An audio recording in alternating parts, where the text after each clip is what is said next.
जय श्री कृष्ण। आप सभी को आपका हमारे चैनल में स्वागत है। आज हम सुनेंगे शरद पूर्णिमा व्रत कथा। अश्विन मास की शुक्ल पक्ष की पूर्णिमा को शरद पूर्णिमा कहते हैं। इसे रास पूर्णिमा भी कहा जाता है। ज्योतिष की मान्यता है कि संपूर्ण वर्ष में अश्विन मास की पूर्णिमा का चंद्रमा ही 16 कलाओं का होता है। कहते हैं इस दिन चंद्रमा अमृत की वर्षा करता है। कहा जाता है कि इसी दिन भगवान श्री कृष्ण ने मुरली वादन करके यमुना के तट पर गोपियों के संग रास रचाया था।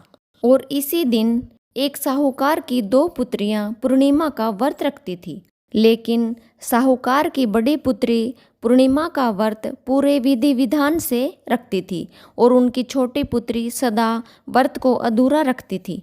कुछ समय बीत जाने के बाद जैसे ही साहूकार की पुत्रियां बड़ी हुई, उन्होंने दोनों बेटियों का विवाह कर दिया। बड़ी बेटी को एक संतान हुई जो बहुत स्वस्थ थी, लेकिन छोटी बेटी की संतान होते ही मर जाती थी। उसने पंडितों से इसका कारण पूछा तो उन्होंने बताया कि तुम पूर्णिमा का अधूरा व्रत करती हो, जिसके कारण तुम्हारी संतान उत्पन्न होते ही मर जाती है, अर्थात अकाल मृत्यु को प्राप्त होती है। पूर्णिमा का पूरा व्रत विधि विधान पूर्वक करने से ही तुम्हारी संतान जीवित रह सकती है। तब उसने पंडितों के कहे अनुसार पूर्णिमा का पूरा व्रत संपन्न किया।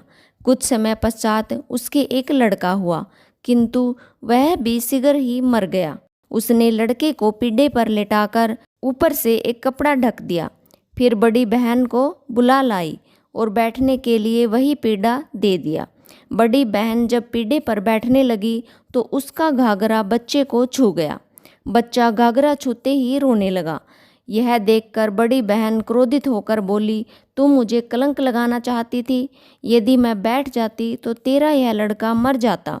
तब छोटी बहन बोली, यह तो पहले ही मरा हुआ था, तेरे भाग्य से तो यह जीवित हुआ है।